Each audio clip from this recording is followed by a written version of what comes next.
الحمدللہ رب العالمین والصلاة والسلام علی رسولہ الکریم، اما بعد فاعوذ باللہ من الشیطان الرجیم، بسم اللہ الرحمن الرحیم۔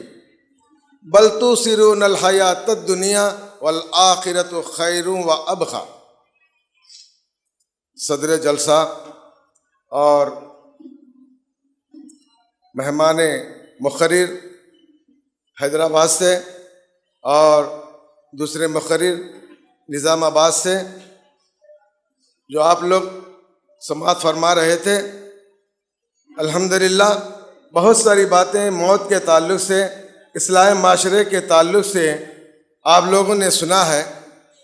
یہ زندگی مختصر سی زندگی ہے اور یہ دنیا فانی ہے جس کو انسان کو یہاں سے جانا ہے۔ اس طرح کی بہت ساری باتیں آپ لوگوں نے سنی ہیں، اور میں سب سے پہلے اس پاک پروردگار کا شکر بجا لاتا ہوں کہ جس نے مجھے اور تمام کو یہاں جمع ہونے، کچھ کہنے اور سننے کا موقع عنایت فرمایا۔ میرے محترم بزرگوں، دوستو، میں فضیلت الشیخ حیدرآباد سے آئے ہوئے جو اصلاح معاشرہ پر بہت ساری باتیں ہمارے سامنے رکھی ہے قرآن حدیث کی روشنی میں، اور یہ حقیقت ہے کہ آج کے دور میں اس ایسے معاشرے کے اندر ہم گزر رہے ہیں جو بالکل ہی ہمارا خراب ہوتا جا رہا ہے، یا موبائل کے ذریعے ہو یا ٹی وی کے ذریعے ہو۔ یہ حقیقت ہے کہ مولانا نے بہت ساری باتیں ہمارے سامنے رکھی ہے۔ اسی طرح ہمارے فضیلت الشیخ نظام آباد سے فیاض الدین صاحب نے جو موت کے منظر کے تعلق سے رکھی ہیں، وہ حقیقت ہے۔ موت کسی کو چھوڑنے والی نہیں ہے، چاہے بوڑھا ہو یا جوان ہو یا بچہ ہو، وہ آنی ہے، وہ اس کا ٹائم مقررہ ہے، اور اس مقررہ ٹائم پر اس کو موت کا مزہ چکنا ہے۔ تو اسی کی نسبت سے میں نے آپ لوگوں کے سامنے ایک آیت تلاوت فرمائی، بل تؤثرون الحیاۃ الدنیا والآخرۃ خیر وابقی۔ اے لوگو، تم دنیا کی زندگی کو ترجیح دیتے ہو، اے لوگو تم دنیا کی زندگی کو ترجیح دیتے ہو، حقیقت میں آخرت کی زندگی بقیہ زندگی ہے۔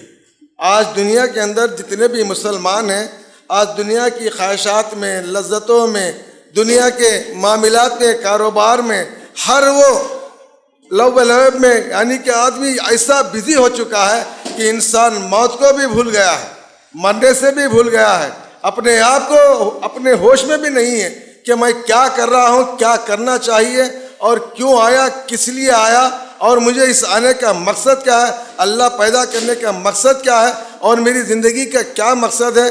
اور آدمی اپنے آپ کو اگر نہیں سمجھا تو پھر اس کا دنیا اور اس کی دنیا تو گزر جائے گی، لیکن اس کی آخرت ہمیشہ ہمیشہ کے لیے ختم ہو جائے گی۔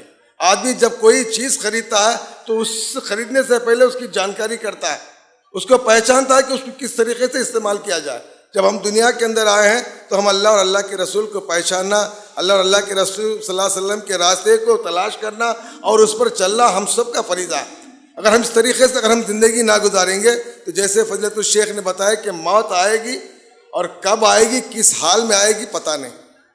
آج لوگ موت کو بھول چکے ہیں۔ اگر کوئی ڈاکٹر کسی بیماری کی وجہ سے، کسی مرض کی وجہ سے اگر بتلا دیا کہ دیکھو اس بیماری میں اتنی خرابی ہے کہ فلاں فلاں چیز اگر کھائیں گے تو آپ مر جاؤ گے، ڈاکٹر اگر بولے گا تو ڈاکٹر کے مطابق برابر اپنی زندگی گزارے گا۔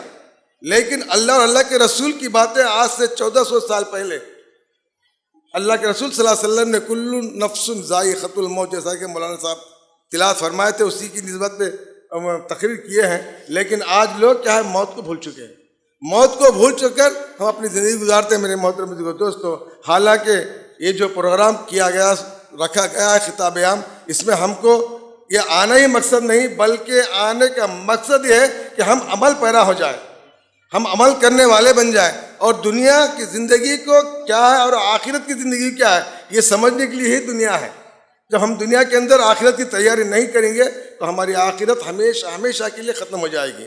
دنیا میں آدمی آیا وہ ہمیشہ کے لیے نہیں، جو آیا وہ چلا گیا، جو چلا گیا وہ آیا نہیں۔ میرے محترم دوستو، بہت ساری باتیں اور بہت سارا ٹائم بھی کافی ہو چکا ہے، بھوک کی شدت بھی ہے آپ لوگوں کے اندر۔ اللہ تبارک تعالیٰ سے دعا ہے کہ اللہ تبارک تعالیٰ مجھے اور آپ لوگوں کو کہنے اور سننے سے زیادہ عمل کی نیک توفیق عطا فرمائے۔ اللہ ہم سب کو جو بھی اس پروگرام کے اندر سنے ہیں، اللہ ہم سب کو عمل کرنے کی نیک توفیق عطا فرمائے۔ میں آخر میں ایک شعر کہتے ہوئے آپ لوگوں کو رخصت پاتا ہوں.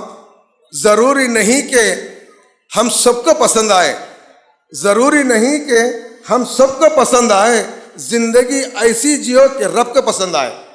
میرے محترم بزرگ دوستو، اللہ تبارک تعالیٰ مجھے اور آپ لوگوں کو رب والی زندگی، رب والی پسند والی زندگی گزارنے کی نیک توفیق عطا فرمائے. آمین ثم آمین. سبحانک اللہم و بحمدک، اشہد ان لا الہ الا انت، استغفرک و اتوب الیک.